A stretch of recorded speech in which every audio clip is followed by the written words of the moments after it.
Good evening, and welcome to The Long and the Short of It, Rangers After Dark at Longfellow House, Washington's headquarters, National Historic Site in Cambridge, Massachusetts. I'm Ranger Kyle, and this evening I'm going to take the opportunity to talk about spies of the American Revolution and some of their untimely deaths in an installment of Rangers After Dark we're calling Give Me Liberty or Give Me Death, a nod to American patriot Patrick Henry. Here at Longfellow House, Washington's headquarters, we've set up Rangers After Dark as a regular program video series as a way for Rangers to talk to the public about programs and subjects that we might not usually be able to talk about during a regular season, and also things that interest the Rangers. So let's get into it. Tonight, I'm going to be talking about three spies of the Revolution. I'm going to be talking about Nathan Hale, Dr. Benjamin Church, and Louis Costigan. So the first spy I want to talk about tonight is Nathan Hale, perhaps the most famous of the revolutionary spies. Nathan Hale was born in Connecticut in 1755. Soon after the start of the American Revolution in 1775, after the battles of Lexington and Concord, Nathan Hale joined up with the Connecticut militia and was soon present at the siege of Boston, which took place from mid-1775 to spring of 1776. And at that time, George Washington was at our house in Cambridge. So during the siege of Boston, Nathan Hale was unsure if he wanted to continue fighting for the cause. He had a really good teaching job in New London, Connecticut, and it was steady pay and a reputable position, and he didn't want to forfeit that. His friend and later spot master for the American side, Benjamin Talmadge, came to visit him in Boston and see what the happenings of the siege. He later wrote to him that, if I was in your position, I'd stick it out. I think it could be a fun time, and you're fighting for a cause that's worthy, our liberty. So the letter is so inspiring to Nathan Hale that he decides, you know what, I'm going to stick it out. I'm going to fight for a little while longer. I can postpone my teaching appointment, and I can see, where this takes me. So upon that, he joins the 7th Connecticut Regiment, which is known as Knowlton's Rangers, and they soon become the first organized intelligence service organization in the United States. So, as I said, by March of 1776, the siege of Boston comes to an end. George Washington and the Continental Army are relieved at their first victory, which isn't a major battle, but rather a negotiation to force the British out of Boston, where they retreat to Long Island. So naturally, George Washington and the Continental Army follow the British troops down to Long Island Sound. So when they get there, George Washington is unsure of how they're going to attack the British soldiers on Long Island, but he's also unsure how the British are going to counterattack American continental troops in Manhattan. So George Washington basically asks for a volunteer to go spy on the British. They need someone who can get behind enemy lines and find out what's going to happen. Are they going to attack them first? And if so, how are they going to mount their attack? So this is where Nathan Hale comes in. Nathan Hale, probably still inspired by the letter that his friend Benjamin Talmadge wrote him, said, I'll give it a shot. I'll volunteer and see what happens. So in early September, after going down to Long Island, Nathan gets rowed across from Manhattan to Long Island to do some intelligence work. Soon after, Manhattan falls to British forces on September 15th, and Washington is forced to retreat north, what we now would consider Harlem Heights, which is now near Morningside. Shortly after, on September 21st, a quarter of lower Manhattan is burned in the Great Fire of New York, 1776, and we don't know who did this. We don't know if it was done by British troops. We don't know if it was done by American troops, and we don't know if it was an accident or not. But we do know that there was a major fire in Manhattan in New York, and it was tensions were running high because no one knows who did it. So shortly after the Great New York Fire of 1776, Nathan Hale was captured. We have two leading stories as to how he was captured because we're not entirely sure what transgressed. The first one is that Nathan Hale was spotted by Major Robert Rogers of the Queen's Rangers in a bar in New York. And this story comes from a local shopkeeper.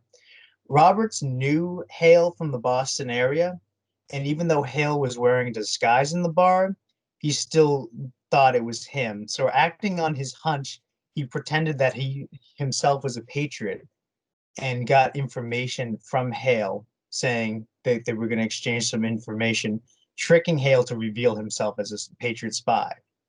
The second account comes from another shopkeeper who said that he was given up by his cousin, a loyalist, Samuel Hale, who lived in New York at the time. Regardless of how he was found out, Nathan Hale was questioned by Major General Howe of the British troops in New York. Upon his interrogation, they also found letters and notes on his person, as well as his disguise, proving that he was a spy. During the Revolutionary War, spies were considered illegal combatants, and the punishment was hanging. So, on the morning of September 22nd, 1776, Nathan Hale was marched down Post Road of the Park Artillery, which was next to the public house called Dove Tavern, and he was hanged. He was just 21 years old. It's hard to think that this young man who gave the ultimate sacrifice for freedom for a country that he would never know less than a year earlier had considered stopping to fight for the Americans and would continue his teaching job in Connecticut. Famously, there's the quote from him, or the misquote from him, that says, "I regret that I only have one life to give for my country," a country that unfortunately Nathan Hale never witnessed. So the second spy I want to talk about is Dr. Benjamin Church. Church was a Boston native. General George Washington had met Church in June when the doctor came to Philadelphia to act as a liaison between the Massachusetts Provisional Government and the Continental Congress, which was in Philadelphia at the time. During his visit, Dr. Church interacted with Washington and impressed General Washington so much that Washington and the delegates of the Continental Congress voted unanimously to make him the Army's first Surgeon General. Washington then met Dr. Church about a month later in July when Washington came north to Boston for the siege of Boston. So Church spent most of his time during the siege of Boston across the street from Washington, so across the street from our site at 105 Brattle, at the house of Penelope Vassal. And that was now serving as the main hospital for the Army. So the proximity that he had to General Washington's headquarters and the city of Boston made him very privy to the secrets of the American Army and the happenings going on in the area. So after coming back to Boston with General Washington, Dr. Church agreed to send a letter into Boston for General Lee, which probably allowed him to slip in his own correspondence as well. So that was suspicious to Washington and his generals that he was so eager to get into Boston to deliver a letter. So soon after, he was arrested under the suspicion of corresponding with the British Army in Boston. Everybody was really surprised by this. People had known Church for many years. He was part of the Massachusetts government in Boston, so people were surprised by this. So, you know, he's being questioned, and then he does admit that to Washington that he had written a coded letter and had sent it through a woman. So, you know, this throws everybody off, including the doctor's own brother, Edward Church. He wants to see the letter. He wants to take a look at it. There's encoded lettering in the letter. And so they send for a decipherer from up north on the North Shore from the Gloucester area to come to Boston and decipher the letter. So while that's happening, while they're deciphering the letter to see what kind of information he was disclosing to the British Army, General George Washington orders that Church be confined to the hospital and under guard so he can't escape. And while he's there, he inscribes his name in the doorway of one of the upstairs rooms, and it's still inscribed as B. Church Jr. on the inside of the house across the street from 105 Brattle. So once the expert in deciphering the coded messages arrives, they decipher the message, and it's basically giving the amount of men the Continental Army has surrounding the city of Boston, how much munitions and arms they have, and what their possession of powder looked like. So this was bad news for Benjamin Church. So Benjamin Church is still locked in the hospital across the street from General Washington's headquarters, and he's under guard by 50 men and is not allowed to communicate with anybody. Interestingly enough, Dr. Church was a well-known figure in the Boston area, but maybe for not all the best reasons. For example, in the 1760s, there were several newspaper articles published about him for being someone who had several extramarital affairs and was seeing many women around the city. So I guess you could say he was used to sneaking around, so maybe that's why spying came so easy to him. They keep him under guard, and they want him out of the colonies as soon as possible. So sometime in early 1778, a captain, James Southwick, who was the captain of the sloop the Welcome, left Boston Harbor with Dr. Church on board, where he was sending Dr. Church to Martinique, where he was being banished from what would become the United States until he was never to return unless he wanted to be killed there. And we don't know what happened to him. There was allegedly a large storm that swallowed several ships and many men during the period where they were in the Caribbean going to Martinique. And Dr. Church was never heard from or seen again. But it's assumed that, one of Thomas Gage's earliest spies that the British used in the American Revolution was swallowed by the sea and never to be seen again. Kind of a weird death for one of the first major spies of the American Revolution.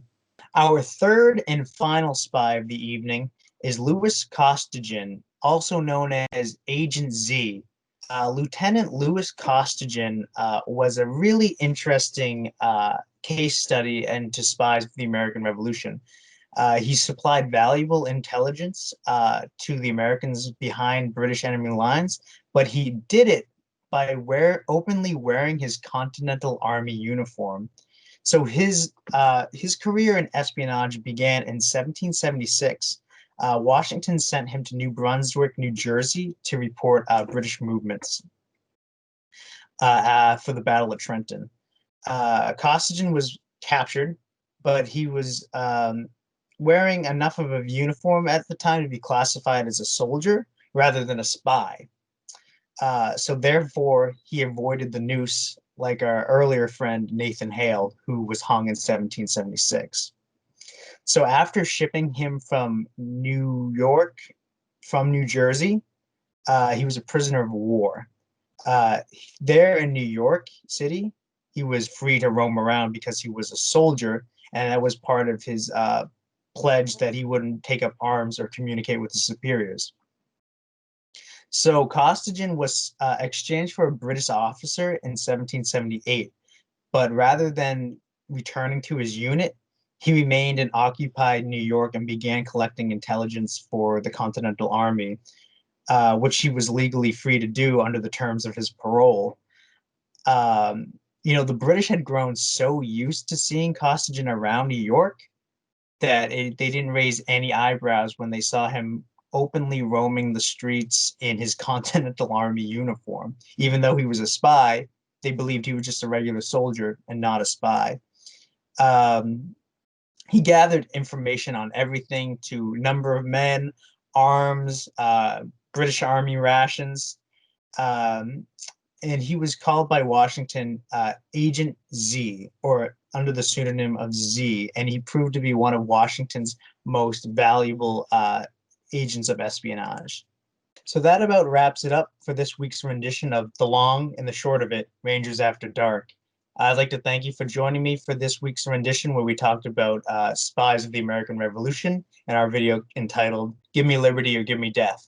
If you have any comments or any questions, please feel free to put them in the comment section of the video. And myself and the fellow Rangers at the Longfellow House, Washington's headquarters National Historic Site, will do our best to get back to you.